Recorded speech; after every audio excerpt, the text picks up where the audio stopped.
Hello दोस्तों, नमस्कार। मैं जितेंद्र शर्मा फिर से आपको साइंस की टॉपिक लेके मैं हाजिर हूँ। आज का जो नया टॉपिक है अपना वो है तेल व वसा। ये सबसे महत्वपूर्ण होते हैं। मैंने आपसे पहले भी कहा था केमिस्ट्री के अंदर, जो रसायन विज्ञान के अंदर ऐसे ऐसे छोटे छोटे टॉपिक है जो क्वेश्चन जो पूछे जाते हैं विभिन्न प्रकार के प्रतियोगी परीक्षाओं में, और क्वेश्चन पूछने का जो तरीका तो बिल्कुल ही हटकर है। अब वो पुराने क्वेश्चन के पैटर्न चेंज हो चुके हैं। अब हर प्रकार से जो दैनिक जीवन में घटने वाली घटनाएं होती है, उपयोगी यौगिक होते हैं, उनमें से ही क्वेश्चन बनाकर पूछ लिए जाते हैं दोस्तों। तो मैं चाहता हूं कि आज को आपको मैं जानकारी दूं। आज के क्लास में वो तेल व वसा की बात करेंगे। तेल व वसा और मोम की भी बात करेंगे। हम किसकी बात करेंगे? हम मोम की भी बात करेंगे कि मोम किस प्रकार से बनाए जाते हैं, तेल और वसा किस प्रकार से बनाए जाते हैं, और ये किसके सदस्य हैं, किस प्रकार की क्रिया से हम तेल और वसा को तैयार करते हैं दोस्तों। तो चलिए हम बात करें यहाँ पे तेल व वसा। यहां पे हम दोनों के लिए बोलेंगे कि ये क्या है। तेल को क्या कहते हैं दोस्तों? ऑयल एंड फैट की बात करते हैं। यदि अपने से पूछ लिया जाए तो आप आसानी से बता सकते हो। क्या बता सकते हो? ऑयल एंड फैट की बात कर रहे हैं। ऑयल एंड फैट होता क्या है? ठीक है, ऑयल एंड फैट होता क्या है? तो सबसे पहले अपन बात करते हैं किसके सदस्य और किस प्रकार के एस्टर है। ठीक है, तो हमें बताना दोनों ही एक ही वर्ग के सदस्य हैं। कौन? तेल व वसा। दोनों ही एक ही वर्ग के सदस्य हैं। किसके सदस्य हैं? एस्टर के। एस्टर के, ठीक है ना। दोनों ही एक ही वर्ग के सदस्य। अब अपने से पूछा जाता है ये है क्या, वास्तविकता में क्या है? तो आपको बताना तेल व वसा उच्च वसीय अम्लों व असंतृप्त अम्लों के ग्लिसरॉल के साथ बनने वाले एस्टर है। क्या है? बनने वाले एस्टर है। किस प्रकार के? तेल व वसा उच्च वसीय अम्लों के। उच्च वसीय अम्लों का मतलब क्या? हायर फैटी एसिड की बात कर रहे हैं हम। हायर फैटी एसिड की बात करें। हायर फैटी एसिड उच्च वसीय अम्लों व असंतृप्त अम्लों के ग्लिसरॉल के साथ बनने वाले एक प्रकार का एस्टर होता। कौन सा? तेल व वसा। चलिए, तेल व वसा। तेल व वसा नए पॉइंट जैसे लिखना चाहिए तो नए पॉइंट को आप नए तरीके से लिखो ताकि वो याद हो कि ये पॉइंट में क्या क्या छुपा हुआ। ठीक है ना। उच्च वसीय अम्ल, उच्च वसीय अम्ल या अम्लों व असंतृप्त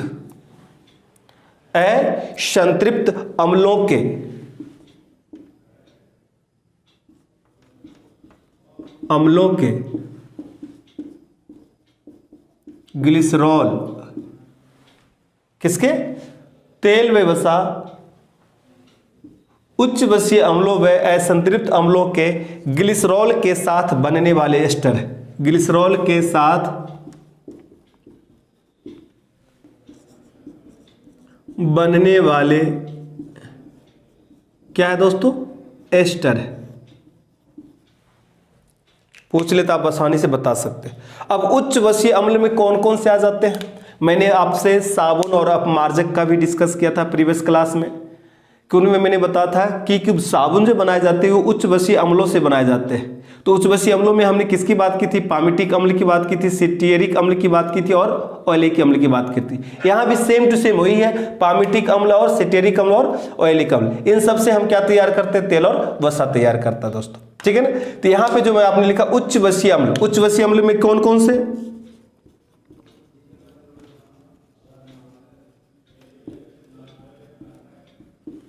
अम्लों के रूप में कौन कौन से आते हैं? नंबर 1 पामिटिक अम्ल,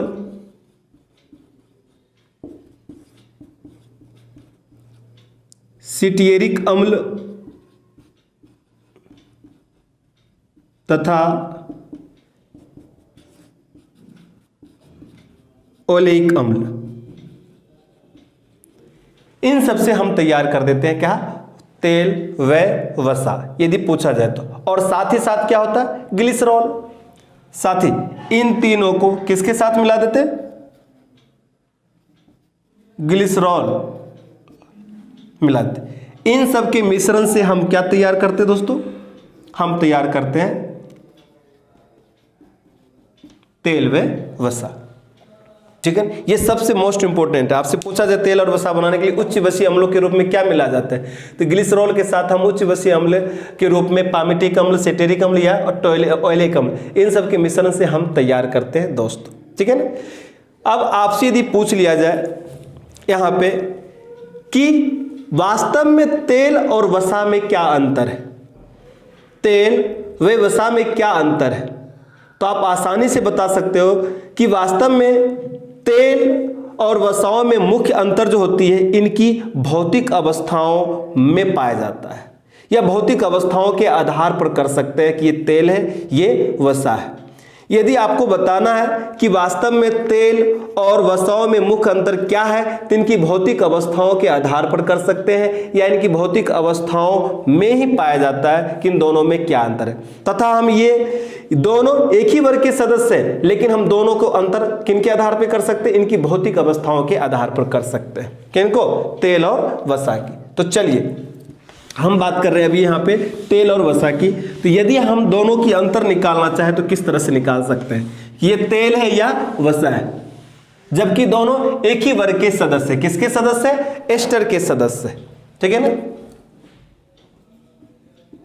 वास्तव में तेल व वसाओं में अंतर, वास्तव में तेल व वसाओं में जो मुख्य अंतर होता है, मुख्य अंतर इनकी भौतिक अवस्थाओं के आधार पर किया जाता है, के आधार पर किया जाता है कि ये तेल है और ये वसा है। इनके गलनांक, किसी को यदि गलनांक अधिक होगा तो क्या होगा और किसी के गलनांक कम होगा तो क्या होगा, तो हम आसानी से बता सकते हैं। ग्लिसराइड अंतर जो होता है, साधारण ताप पर जो ग्लिसराइड ठोस अवस्था में पाए जाते हैं वो तो वसा कहलाते हैं, क्या कहलाते हैं, और जो ग्लिसराइड द्रव अवस्था में पाए जाते हैं वो तेल कहलाते हैं। ये इनकी भौतिक अवस्था के अंतर पे कर रहे हैं अपन बात, किसकी, भौतिक अवस्था के अंतर पर। क्या कहा मैंने आपको दोस्तों कि हमें यह तय करना कि तेल और वसाओं में क्या अंतर है, तो इनके अंतर बताने के लिए हम इनकी भौतिक अवस्थाओं के आधार पर कर सकते हैं, और भौतिक अवस्थाओं के आधार पर ठोस और द्रव की बात करते हैं। साधारण ताप पर, किस ताप पर, साधारण ताप पर जो ग्लिसराइड,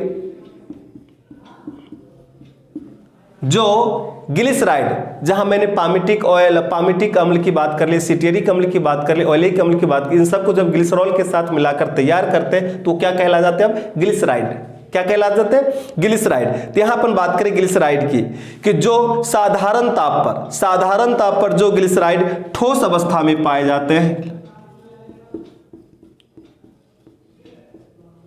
ठोस अवस्था में पाए जाते हैं, उससे क्या कहते हैं, वसा, फैट कहते हैं।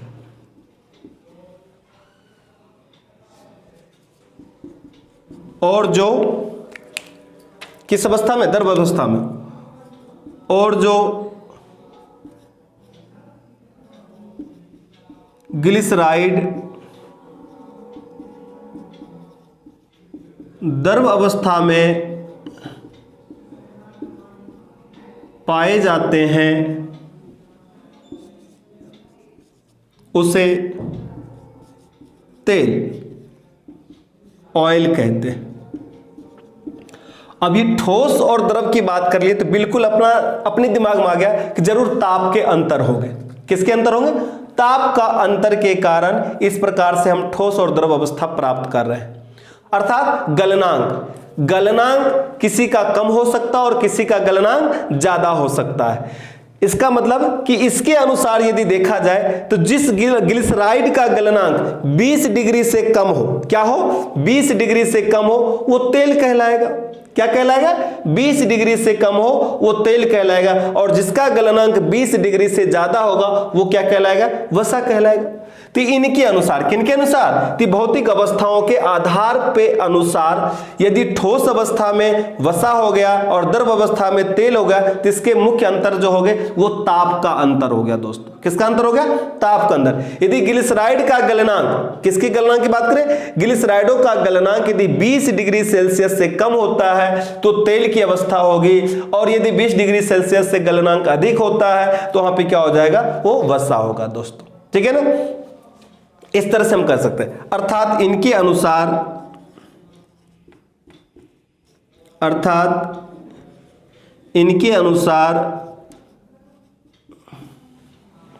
किनके अनुसार? भौतिक अवस्थाओं के आधार पर और ठोस द्रव के आधार पर ग्लिसराइडों का गलनांक 20 डिग्री सेल्सियस से कम हो तो वे तेल यानी ऑयल कहलाते हैं। क्या कहलाते हैं? ऑयल कहलाते हैं। और जो ग्लिसराइड का गलनांक क्या होगा? 20 डिग्री सेल्सियस से अधिक हो, तथा जिनका गलनांक कितना होगा? 20 डिग्री सेल्सियस से अधिक हो तो वो क्या कहलाएगा? वसा कहलाएगा। तथा जिन ग्लिसराइडों का गलनांक 20 डिग्री सेल्सियस से अधिक हो तो उसे वसा कहते हैं या वसा कहलाते हैं। क्या कहलाते हैं दोस्तों? वसा कहलाते हैं। चलिए इसे आप राइट डाउन कर सकते हैं और एक बार आप रिपीट भी कर सकते हो कि तेल जो है और वसा दोनों एक ही वर्ग के सदस्य हैं, एस्टर। वास्तव में तेल और वसाओं में जो मुख्य अंतर यदि होता है इनकी भौतिक अवस्थाओं के आधार पर किया जाता है। साधारण ताप पर जो ग्लिसराइड ठोस अवस्था में पाए जाते हैं उसे वसा कहते हैं, और जो ग्लिसराइड द्रव अवस्था में पाए जाते हैं उसे हम तेल कहते हैं। अर्थात इनके अनुसार यदि हम नए निष्कर्ष निकालें तो जिस ग्लिसराइडों का गलनांक 20 डिग्री सेल्सियस से कम होता है दोस्तों वो ऑयल कहलाता है, तथा जिन ग्लिसराइडों का गलनांक 20 डिग्री सेल्सियस से अधिक होता है वो क्या कहलाता है दोस्तों? वो वसा कहलाता है। दोस्तों क्या कहलाता है? वसा कहलाता है।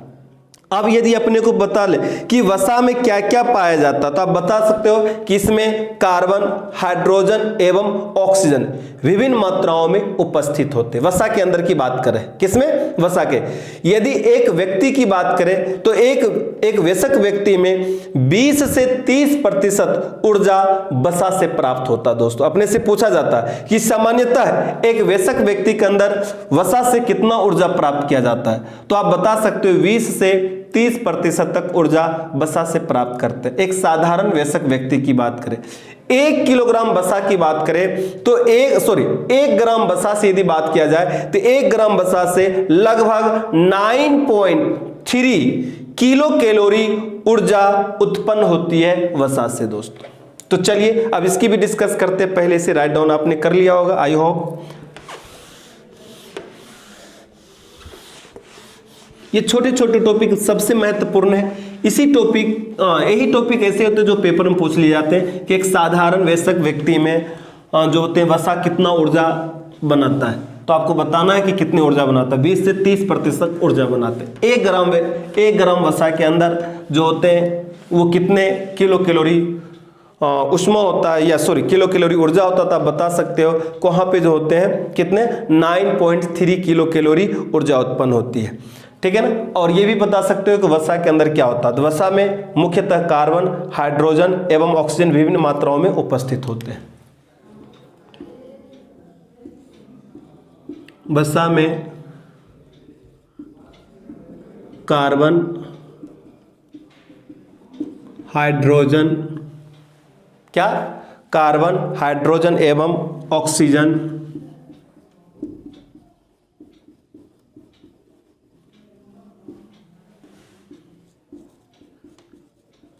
विभिन्न मात्राओं में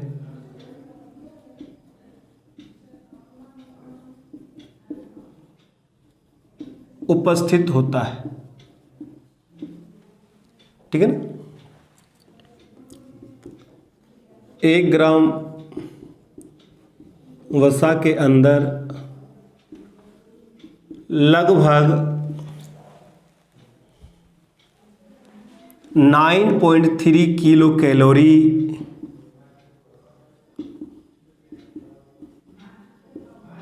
ऊर्जा, कितने, 9.3 किलो कैलोरी ऊर्जा उत्पन्न होती है।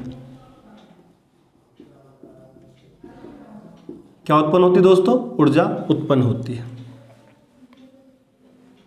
ठीक है ना। यदि अपने से पूछा जाए, इसमें तो और भी बता सकते हो कि सामान्यतः एक वयस्क व्यक्ति के अंदर,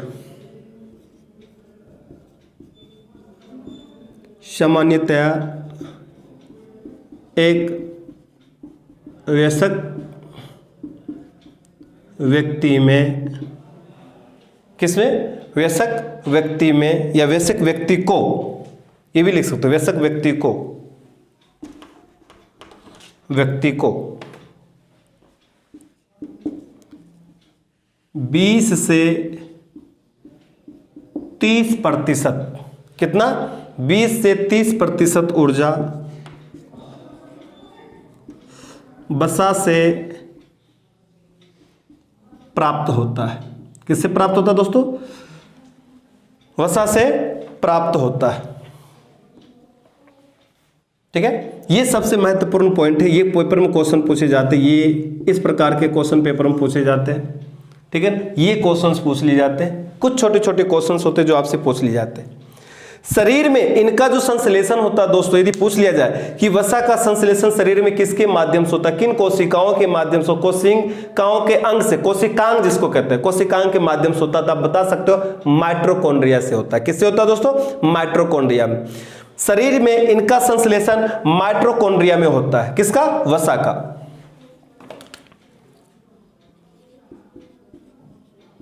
शरीर में वसा का संश्लेषण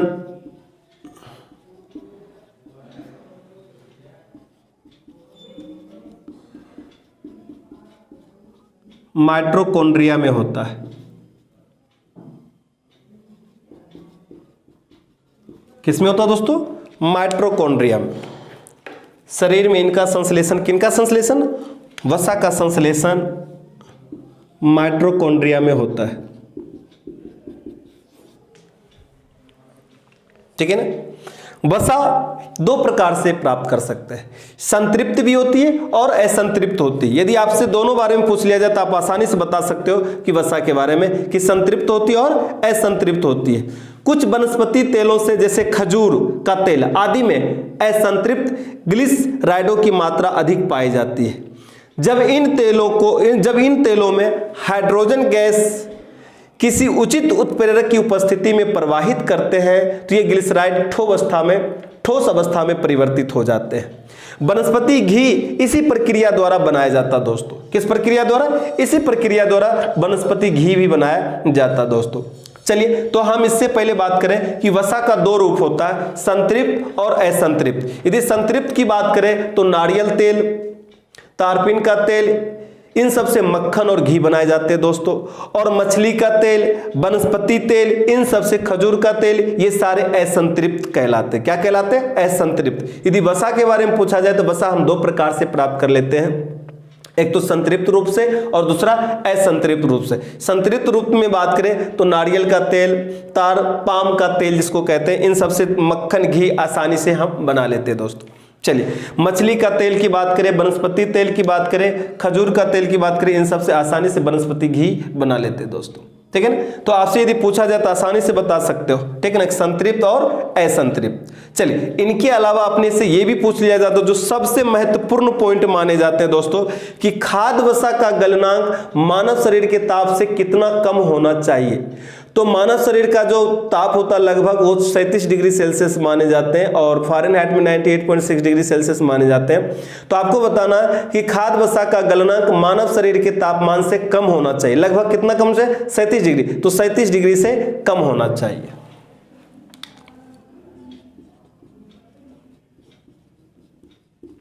खाद्य वसा की बात करें, किसकी बात करें? खाद्य वसा का गलनांक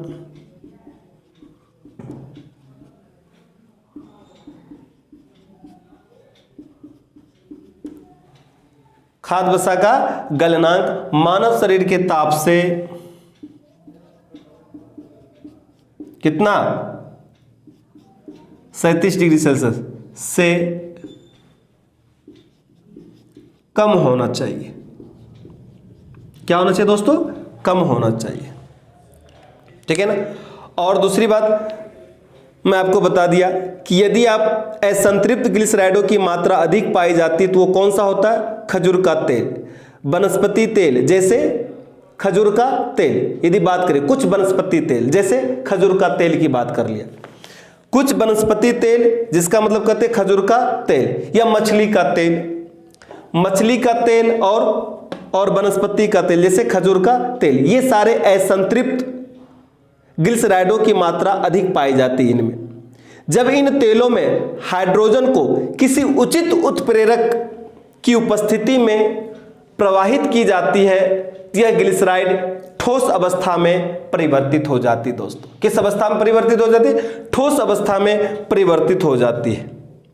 वनस्पति घी इसी प्रक्रिया द्वारा बनाया जाता है। दोस्तों वनस्पति घी इसी प्रक्रिया द्वारा बनाया जाता है। चलिए ये हमारी वसा और तेल की डिस्कस हो गए दोस्तों। अब हम बात करेंगे मोम की। किसकी बात करेंगे? हम मोम की डिस्कस करेंगे कि मोम क्या है।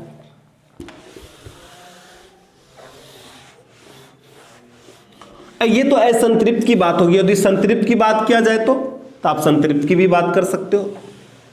चलिए पहले हम बात ही कर लेते हैं वसा के प्रकार में कि वसा किस किस से प्राप्त किया जाता है। ये हो गए वसा। वसा में एक आ जाते हैं अपने संतृप्त। ठीक है ना। क्या आ जाते हैं? संतृप्त। संतृप्त में जैसे यदि पूछ लिया जाए मक्खन हो गए, मक्खन, घी, ये सब, तो नारियल तेल, ताड़ का तेल यानी पाम का तेल,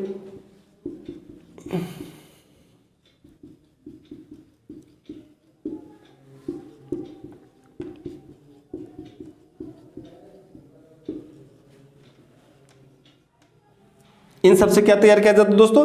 मक्खन की बात करते हैं, घी, ये सब संतृप्त रूप से प्राप्त होते हैं। इन सब से संतृप्त रूप से वसा प्राप्त होते हैं। और यदि यहां पे बात किया जाए असंतृप्त की,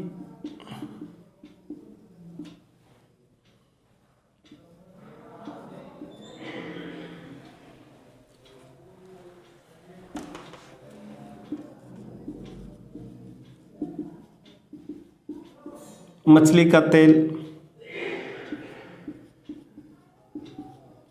वनस्पति तेल, वनस्पति तेल में जैसे खजूर का तेल। ठीक है ना। इन सब से हम क्या बनाते हैं? वनस्पति घी इसी प्रक्रिया से बनता दोस्तों। ठीक है ना। इसी सब प्रक्रिया से क्या असंतृप्त के माध्यम से हम क्या बनाते हैं? वनस्पति घी बनाते हैं। यदि इन सब के अंदर यदि हम क्या मिला दें? हाइड्रोजन गैस की साथ, किसके साथ? Hydrogen gas. हाइड्रोजन गैस किसी उचित उत्प्रेरक के साथ प्रवाहित किया जाए तो आसानी से ये तैयार हो जाता है असंतृप्त, और उनमें भी वनस्पति घी इसी प्रक्रिया से बनाए जाते हैं दोस्तों। तो वसा असंतृप्त भी हो सकता है, असंतृप्त भी हो सकता है। असंतृप्त नारियल तेल का, तारपीन का तेल, जैसे पाम ऑयल कहते हैं, मक्खन घी, ये सब संतृप्त होते हैं, और वनस्पति घी असंतृप्त होते हैं, और इसमें भी वसा होता है और इसमें भी वसा होता है दोस्तों। चलिए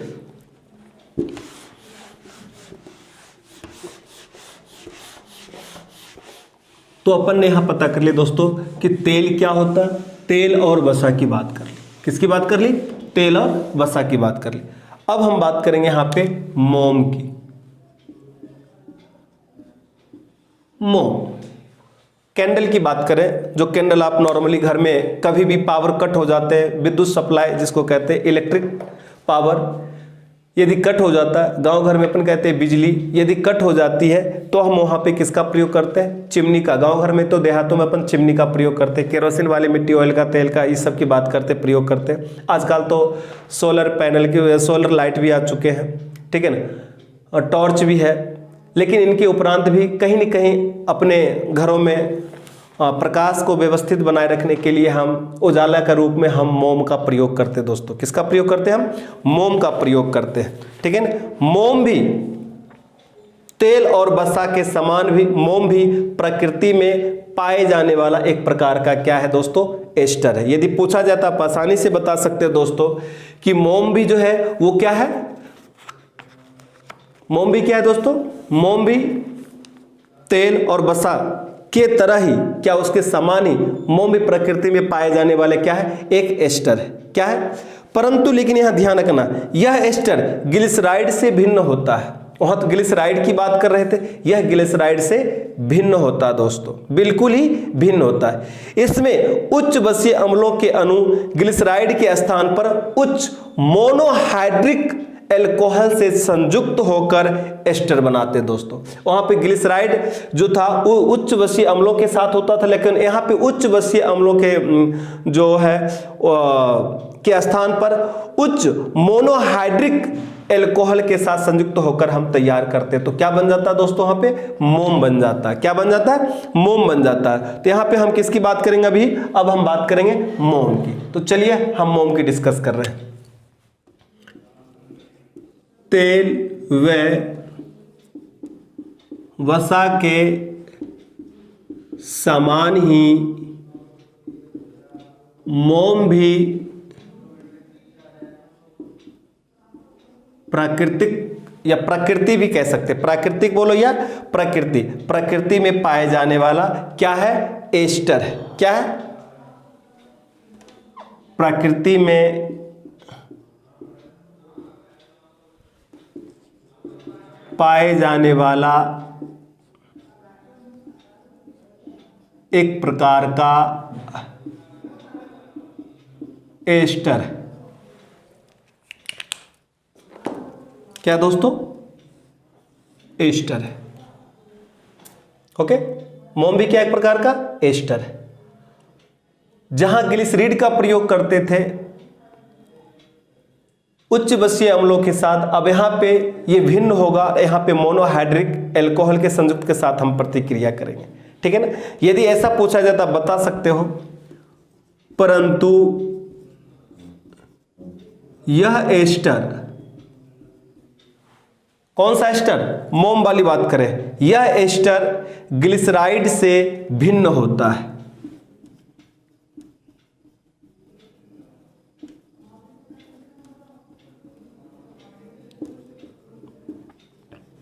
क्या होता है? ग्लिसराइड से भिन्न होता है। किस तरह से भिन्न होता है? ये देखिए, इसमें उच्च बसीय अम्लों के स्थान पर, किसके स्थान पे? उच्च बसीय अम्लों के अणु ग्लिसरॉल के स्थान पर, ऐसे लिखना है, अम्लों के अणु ग्लिसरॉल के स्थान पर क्या मिलाया जाता है दोस्तों? मोनोहाइड्रिक। क्या मिलाया जाता? उच्च मोनोहाइड्रिक एल्कोहल से।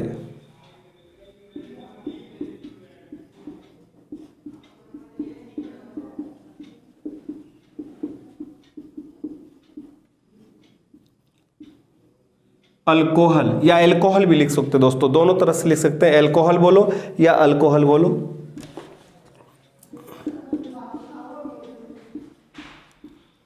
एल्कोहल से क्या होकर? संयुक्त होकर। क्या होकर दोस्तों? से संयुक्त होकर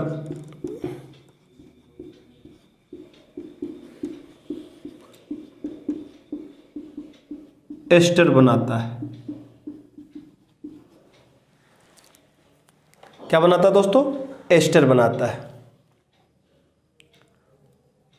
ये इस तरह से हम विभिन्न प्रकार से मोम प्राप्त कर सकते हैं, लेकिन कुछ मोम जो होते हैं प्राकृतिक रूप से जो प्राप्त करने का तरीका होता है वही तरीका सबसे ज़्यादा यूज किया जाता है। वैसे तो हम कृत्रिम रूप से भी हम तैयार करते हैं, लेकिन कृत्रिम रूप से तैयार करने के बजाय हम बात करें मोम को तो प्राकृतिक वाली ज़्यादा बात करेंगे, क्योंकि उनसे ज़्यादा क्वेश्चंस पूछे जाते हैं कि कितने प्रकार के मोम होते हैं। तो दोस्तों मैं बता दूं, शहद की मक्खी का भी मोम होता है, कार्नोवा मोम भी होता है, सपरमेटी मोम भी होता है, ठीक है ना, और इसके अलावा पैराफिन मोम भी होता है। तो सबसे ज्यादा जो मोम की बात किया जाता है पैराफिन मोम के बारे में पूछा जाता है कि पैराफिन मोम किस प्रकार से बनाए जाते हैं। कौन सी मोम की बात करें? पैराफिन।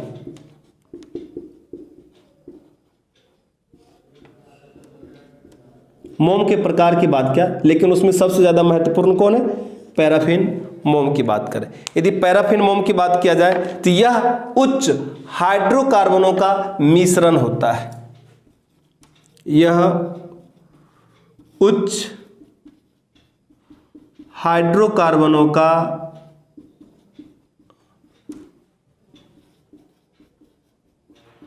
मिश्रण होता है। क्या होता है दोस्तों? मिश्रण होता है। इसे किससे प्राप्त किया जाता है?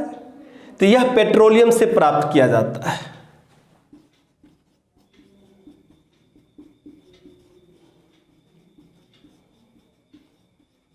से प्राप्त किया जाता है दोस्तों। इस तरह से देखें, हमने क्या बना लिया? पैराफिन मोम बना लिया दोस्तों। क्या बना लिया? पैराफिन मोम। ये एक पैराफिन मोम एक मोम के प्रकार होते हैं। इसके अलावा यदि आपसे पूछा जाए तो मोम और भी रहता है, जैसे हम कहते हैं सपरमेटी मोम, ठीक है ना, कार्नोवा मोम या शहद की मक्खी का मोम, जो नॉर्मली नहीं पूछे जाते, इनके बारे में हम डिस्कस भी नहीं करेंगे। जो मोस्ट इंपॉर्टेंट है हम उन्हीं की डिस्कस कर रहे हैं। पैराफिन मोम की बात करें, पैराफिन मोम यह उच्च हाइड्रोकार्बन का मिश्रण होता है। यह पेट्रोलियम से प्राप्त किया जाता है दोस्तों। चलिए, तेल व वसा के समान ही मोम भी प्रकृति में पाए जाने वाला एक प्रकार का एस्टर होता है। इसमें भी एक एस्टर जो होते हैं ग्लिसराइड से लेकिन भिन्न होता है। यह एस्टर, इसमें उच्च वसीय अम्लों के अणु ग्लिसरॉल के स्थान पर हम यहाँ पे उच्च मोनोहाइड्रिक एल्कोहल से संयुक्त होकर एस्टर बनाते हैं, तब जाके क्या तैयार होता है दोस्तों? मोम तैयार होता है। क्या तैयार होता है? मोम की बात हम कर रहे हैं, मोम यानी कैंडल की बात कर रहे हैं दोस्तों।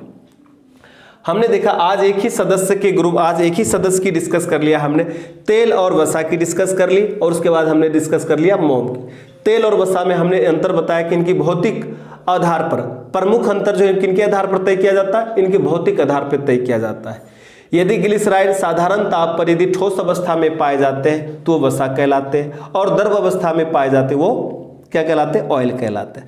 इन्हीं के अनुसार यदि देखा जाए तो जिनका ग्लिसराइड का गलनांक 20 डिग्री सेल्सियस से कम होता है, क्या 20 डिग्री सेल्सियस से कम होता है, वो तेल कहलाते हैं दोस्तों, और जिनका ग्लिसराइड का गलनांक 20 डिग्री सेल्सियस से अधिक होता है वो वसा कहलाते हैं दोस्तों। क्या कहलाते हैं? वसा कहलाते हैं। वसा में मुख्यतः क्या क्या उपस्थित होती है? हमने बात किया, कार्बन उपस्थित होते हैं दोस्तों, ऑक्सीजन होता है और हाइड्रोजन, ये विभिन्न मात्रा में उपस्थित होते हैं दोस्तों।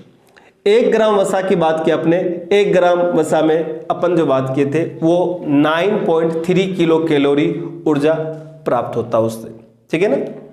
इसके अलावा हमने बात किया था साधारण वयस्क व्यक्ति के अंदर जो होता है, जो वसा से जो ऊर्जा प्राप्त होती है वो 20 से 30% प्राप्त होती है दोस्तों, ठीक है ना। वयस्क का जो गलनांक होना चाहिए, वयस्क का गलनांक जो वसा का गलनांक जो होना चाहिए वो मानव शरीर के तापमान से, साधारण मानव शरीर के तापमान में भी कम होना चाहिए दोस्तों। कितना? तो मानव शरीर का तापमान लगभग जो अपन डिग्री सेल्सियस में बात कर रहे हैं तो 37 डिग्री सेल्सियस से भी कम होना चाहिए दोस्तों। किसकी? वसा की बात कर ली। वसा में एक चीज और देखा था हमने कि ये भी एक प्रकार का क्या, असंतृप्त अम्लों के ग्लिसरॉइड के साथ बनने एस्टर एस्टर होते हैं। ये दोनों ही वर्ग के सदस्य कहलाते हैं जो एस्टर होते हैं, ठीक है ना। जो उच्च वसा अम्ल जो होते हैं वो उच्च वसा अम्ल के बारे में मैंने पहले भी डिस्कस कर लिया था। अधिकतर तेल और वसा जो होते हैं वो पामिटिक, सिटियरिक और ओलिक अम्लों के ग्लिसरॉल के मिश्रण के साथ हम बनाकर तैयार करते हैं। किसके साथ तैयार करते हैं? उनके साथ तैयार करते हैं दोस्तों। कुछ ऐसे संतृप्त वसा भी है और कुछ असंतृप्त वसा भी है। असंतृप्त वसा के अंदर डिस्कस किया था जैसे कुछ वनस्पति तेल, जैसे खजूर का तेल, किसका बात करिए अपन? खजूर का तेल आदि में असंतृप्त ग्लिसराइडों की मात्रा अधिक पाई जाती है। क्या पाई जाती है?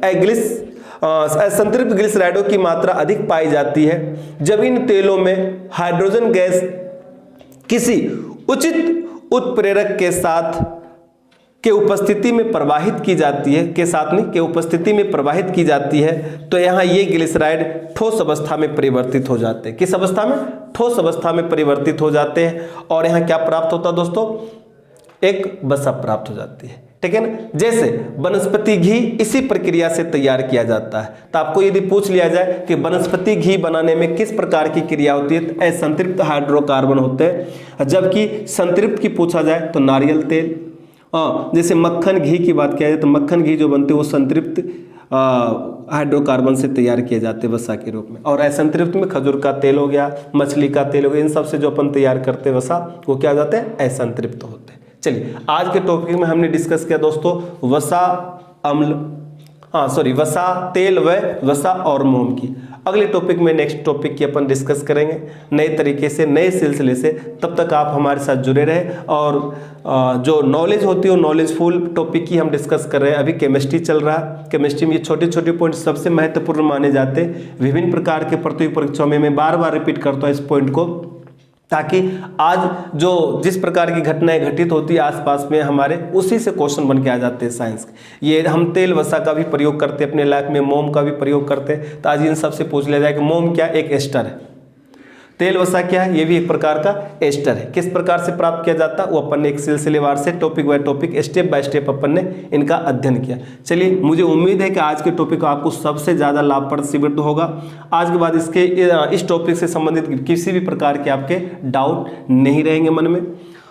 थैंक यू, तब तक के लिए नमस्कार।